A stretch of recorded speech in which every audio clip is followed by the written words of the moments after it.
What's up, guys? Heatfire Ash here, and today I am bringing you a Yu-Gi-Oh deck profile. I did take this deck to locals last weekend, and I went undefeated with it. So, of course, I know it's just a locals, but it was pure Zoodiac, which is basically a rogue deck right now. So I thought, hey, I'll go ahead and just make a deck profile of it because it is something, I guess, a little unique for the current format. It's not really a deck that I'm seeing anyone else play right now. So my matchups were basically all meta. I played against Dragon Link game 1, or round 1, I should say, and won 2-1. After that, I played against Phantom Knight and won that 2-0. I played against Virtual World. I won that 2-0. Then I played against Drytron, and I won that 2-1. And then I did end up losing in top 4 to Tri Brigade. And they were just misplays on my part in that game. I think I should have definitely won game 1 for sure, but hey, I hit the wrong thing with my trap card, so my mistake there. But I think the deck is very good and pretty underrated right now, and definitely a good rogue pick if you do like playing stuff like trap cards, which I really enjoy. And of course, throwing some Yu-Gi-Oh content on the channel. This is new for me, so if you do enjoy the Yu-Gi-Oh content, please do hit the like button, subscribe, comment. Let me know what you think. And if you all enjoy it, I will try to do some more Yu-Gi-Oh content. All right, thanks for watching. Let's get right into the profile. It's hot. All right, let's get right into the profile. So, starting with the main deck here with our Zoo monsters. We got one Rat Pierre. Obviously, this card is at 1, or we would be playing 3 of them for sure. We're also playing 3 Ram. This is kind of... Honestly, this one's really good because it can special summon back from the graveyard, which is super important for your turn 1 because we are going first with this deck because we're playing trap cards. So this is really good if you can special it back off Chakanine turn 1, and then you summon Vespinato. That way you have 2 floaters on your first turn. It's really hard for your opponent to kill you through that, and sometimes you even get to keep a Zoo on the board starting your next turn, which is great. And 3 Whiptail. This one, you can just attach it from your hand, which is great. It's also, its effect when it's attached to a Zoo is really good because it's going to let you basically have a DD Warrior Lady effect where you're going to banish the monster you attack after damage calculation. Which is definitely useful for getting over some monsters that you otherwise wouldn't have been able to get through. And then to finish it out, 3 Thoroughblade. This one lets you draw. You don't always want to use the draw effect, though, because sometimes you need to play around Psyframe Gamma. So be careful. But oftentimes, not often, but sometimes your hand will just be bad. It'll be filled with Zoo monsters. And you can just summon the Thoroughblade, discard a card, and draw. And that'll let you hopefully draw into a trap card. So we are kind of maxing out here. This is what, 9, 10 zoos? 10 zoos. So I don't really see a need to play the other ones. It's basically pretty good ratio, honestly. Could consider maybe cutting one out because sometimes I usually side one out going second. There was a couple times this weekend where my hand did get clogged up with zoos, but it's a pretty good number. For hand traps, 3 Effect Veiler. Pretty self-explanatory on that one. Just, stopping Tri Brigade effects, stopping Diviner of the Herald is really good. 3 Ash Blossom. Again, most generic hand trap. It's good pretty much against everything. It's going to at least 1-for-1, which is good for you because in a simplified game state, you're always going to win because you can make Zeus with 1 card. Basically, every other combo deck is going to need multiple cards, but you just need 1 Zoo monster. So, then 2 Ghost Spell. It's okay. I didn't want to play 3 because it's not good in every matchup, but it can hit Revolt, which is pretty cool. And, it can help your other hand traps from getting called by the grave. There's uses for it. It's decent. It's not the best. It's very good against Drytron, obviously, which is probably the best deck in the format. So I think 2 of that is good. And then I also ran 2 Phantasme, which this card is pretty good against Tri Brigade because they make a lot of links. Obviously, it's good against some other matchups like Sky Striker and Salamangreat, but those decks aren't super popular. But it can help you draw into other hand traps. So That's why I like it. So I think it's pretty good for the hand trap ratio. That is 1, 2, 3, 4, 5, 6, 7, 8, 9, 10 hand traps. On to the spells. One of Barrage. This card's insane. This is one of the cards you can use to make Utopic Draco Future on turn 1, which I will definitely have a combo at the end just showing how you can make that card on turn 1. Despite not having Dryden anymore, you can still make it turn 1. You just need to open specific things, but it's an incredible card. Lets you special summon. If you get this with Tanky, you can just have a special summon every turn. Well, not every turn, but you can use it twice probably. So yeah, insane card. 3 Tankies, pretty self-explanatory. A lot of times, this card I just end up using as Ash bait. I play this. If I have a Zoo in my hand, I'll play this, try to get them to Ash it, and then I'll play my next card, Pot of Desires, because you really want to get that draw 2 if you can. So I usually will try to bait out Ash. My opponent doesn't always go for it, though. But Pot of Desires is amazing in this deck. Like I said, we can make Zeus with just one card, just one Zoo. So there's nothing there's no bad banishes really. You can easily resolve this twice. Sometimes it's possible to even resolve it 3 times, but definitely twice for sure. And you just don't really have to worry about what's getting banished. It's an amazing card. It's basically Pot of Greed in this deck. Insane. Definitely got to run 3 of those. Lastly, 2 more extenders. We got Monster Reborn and Living Fossil. If you don't know what Living Fossil is, it's an equip card. It's basically a Monster Reborn. It's just the monster is going to be banished when it leaves the field, or if this gets destroyed, the monster won't be summoned anymore. So it's a little bit worse than Reborn, and also the equipped monster loses 1,000 attack and its effects are negated. Which doesn't matter. The reason we're playing this is because of Draco Future. If we open any of these cards, or if we open Barrage and another Zoo monster,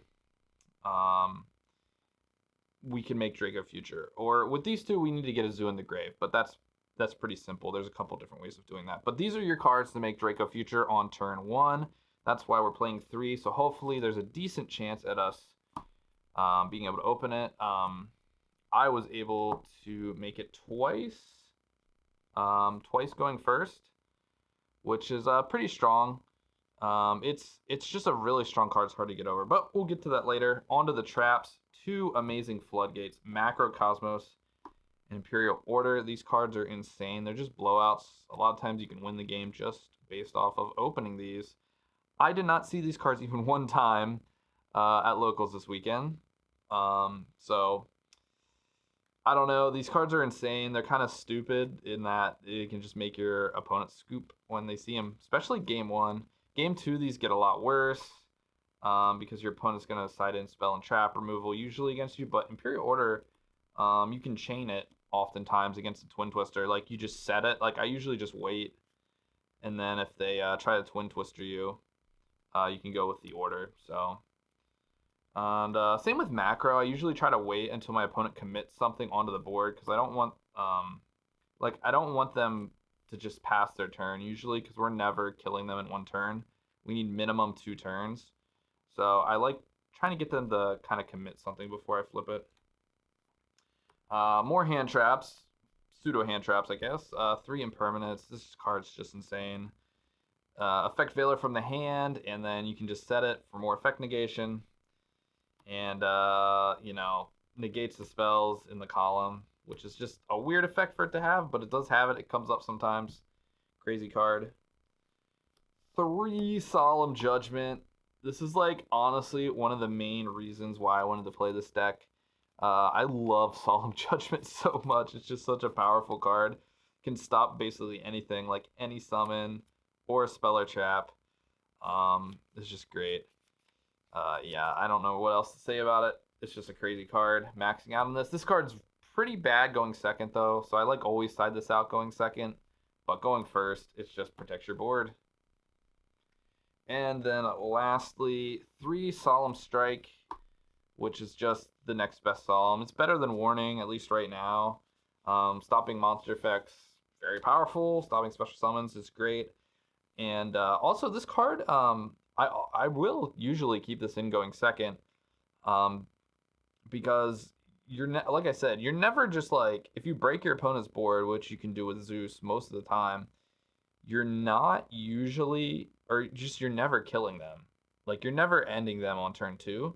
So being able to like break through, make a Zeus, and then set a strike is so powerful. And the thing is, your opponent's not usually ever going to have like their like top board that they would have, because you're playing so many hand traps. Often they're going to have a less than ideal board, and it's pretty hard to like stop a 4 material Zeus. So yeah, strike's even good going second. Amazing card. Now on to the extra deck. We're going to go 3 Chakanine here. This is the best Zoo because it can bring stuff back. On turn 1, if you can get a Ram in the grave, you definitely want to make this guy and detach special summon the Ram to get an extra floater. Turn 1, set your traps. So maxing out on this is definitely good to go. Just do be careful that the target you special summon cannot be used as an XYZ material. So just be careful of that. Just for the turn it summon, that is. But yeah, just don't misplay like that. 2 Tiger Mortar. This one just attaches. I honestly just never really use the attaching effect, but it can come up if you need to equip the Whiptail. That's kind of the one way you would maybe use it, because the Whiptail has the DD Warrior Lady effect. So you can use that. Borbo, this is definitely, like, I consider almost running 3 of these. This is your one that attacks directly, which is how you're making Zeus most of the time. Super powerful card. 1 Hammer Kong, because it just stops your stuff from being targeted. Your other Zeus, it can come up, but it's less important. But it's nice to have one, because sometimes you can play around Veiler. You can use Chakanine and bring back the Hammer Kong, and then go into Borbo, so that way your Borbo can't get Veilered. That's something that can happen, so keep that in mind. It's like a good little thing to know. 2 Vespinato. This basically took the place of Dryden. This is now our turn 1 play. It's just a floater, but it also does piercing, and it's 2500. So the damage is very relevant. There's several times, like, you'd think maybe you only need 1 because you just play it turn 1, but the thing is, there's a lot of times when you just want to make this to push for damage later. So it's super strong. I would definitely play 2 of them. And then if it's destroyed by your opponent's card effect or by by battle, you're going to get to bring back a level 5 or lower. So oftentimes, if you have this and Ram on turn 1, and if they somehow kill the Ram first, like, they shouldn't do that, but if they do, you can just Vespinato, bring the Ram back again, because Ram is not once per turn. So it's just kind of your floater engine and your main starter. Then we are running the Utopic Future package. Like I said, I will have a combo here after we're done showing how to make this on turn 1, but yeah, this card's so good, it can't be destroyed by battle or card effect, and you can just negate monster effects, take your opponent's monster. It's pretty crazy. It's very hard for a lot of decks to get over this guy, especially if you have this backed up with some traps. Oh, GG. Great card. I love it. And then lastly, 3 Zeus. This card is nuts. Obviously, not once per turn. I don't really know what else to say about this. It's non-targeting. It just sends to the graveyard.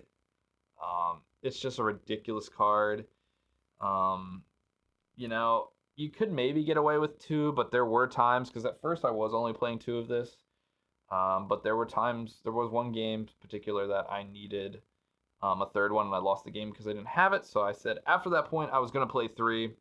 Obviously, this is not a cheap card, but there are times when maybe you can Zeus with only 3 materials under it. Back on your turn, you attack, and then you overlay Zeus on top of Zeus to have another effect. So that comes up sometimes. But yeah, Zeus is just a crazy broken card. Now on to the side deck. We got 2 Nibiru here.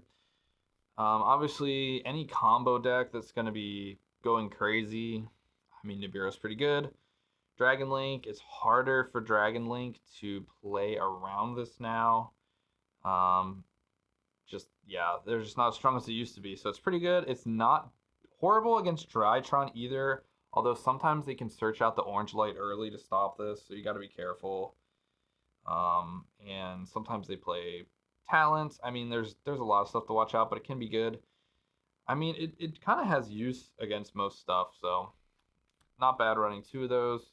Like I said, you want to have a lot of hand traps going second, so you can make your opponent, um, end with a not ideal board, and then you just Zeus them. So Nibiru is good. This card is crazy. 3-dimension shifter. This is Macrocosmos in a hand trap. The downside is you can really only use it on your first turn because you can't have any cards in the graveyard when you activate it. But going second against most decks, they just kind of have to pass their turn. So crazy card. Like I said, we can use this. It doesn't affect us, obviously. And then what happens is I usually try to make my opponent commit something on the board.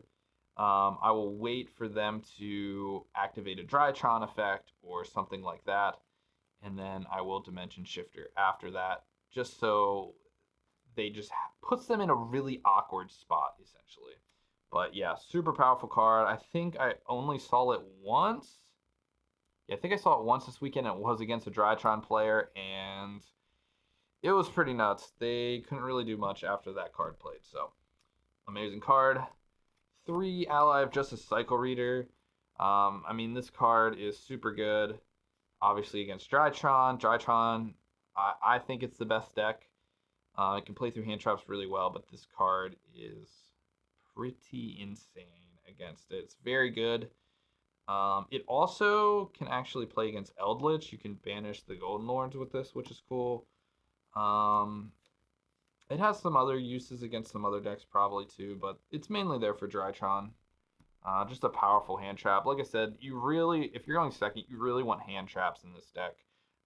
Because if you open no hand traps or something, your opponent's just going to make the huge board and you're not going to be able to break through it. So, yeah, you're definitely going with a lot of hand traps if you're going second. I played 2 Skullmeister. Yeah, this card was okay. I used it against Phantom Knights. I mean, this is like a fine card. I'm probably going to cut it, though, for Contact C because I had a little trouble with Tri Brigade. Tri Brigade was my one loss in top. So I might just play Contact C because that would just be a much better card against Tri Brigade.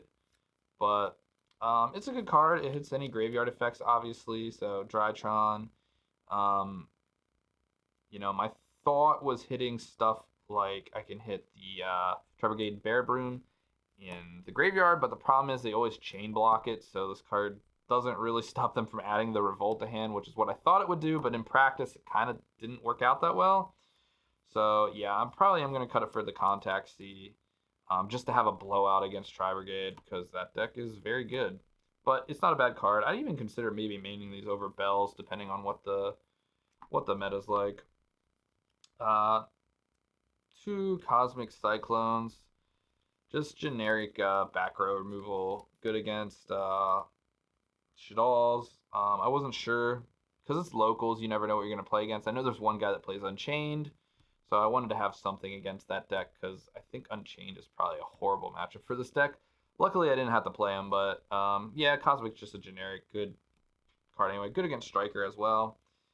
1 Feather Duster and 1 Lightning Storm. Just more back row removal. Obviously against huge combo decks, you can put in Lightning Storm going second as well to try to break through if you need to. This card was insane. I drew this a couple times. Feather Duster is broken. I'm honestly like, why is this card?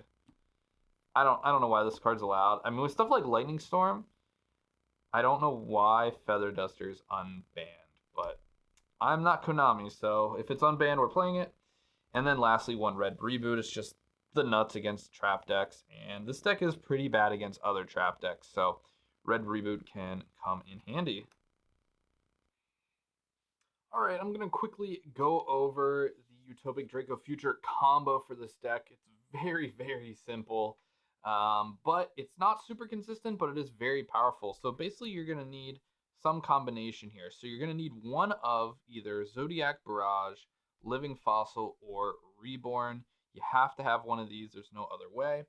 And then depending on which one of these you get, you're either going to need with Barrage is the easier way to do it. With Barrage, you just need Barrage and any Zoodiac card at all. So Rat, Thoroughblade, Ram, Whiptail, or Tanky with Barrage, and you can do the combo. If you open Living Fossil or Reborn, you will either need some way of getting to Rat, so Tanky, or just opening the Rat so that you can send another Zoo to the grave to reborn it back.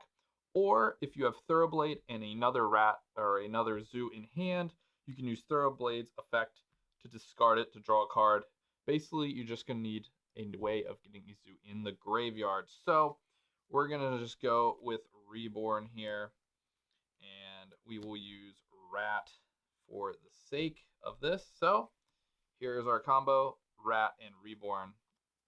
We're going to summon the Rat, activate the effect, and that's going to send any Zoodiac to the graveyard. Does not matter which one. I usually go for Ram, though, because it's very good as a floater, bringing it back with Chalk and stuff. Then we're just going to activate our Reborn, summon our second Zoo back. At this point, we're going to overlay Chakanine and Hammer Kong. Now, these could be any two zoos that you want, really. I usually go with Chalk, though, because we have 3 of them in the deck, so getting rid of one without using the effect is fine. And then also Hammer Kong, because usually this is more going to be a target we're going to bring back from the grave sometimes. Its effect by itself, not very useful. So get your 2 zoos, go ahead and overlay them. I usually like to go in the extra monster zone personally. Doesn't matter. And you're just going to overlay your Utopic Future and then your Utopic Draco Future on top of that. That's the combo. It's pretty simple. Like I said, you're not going to be doing this every turn 1, but it is an option the deck has, and it is a very powerful turn 1 option. So that's the deck, that's the combo. I hope you enjoyed this profile. If you did, please like, comment, and subscribe, and share the video. And I'll catch y'all in the next one.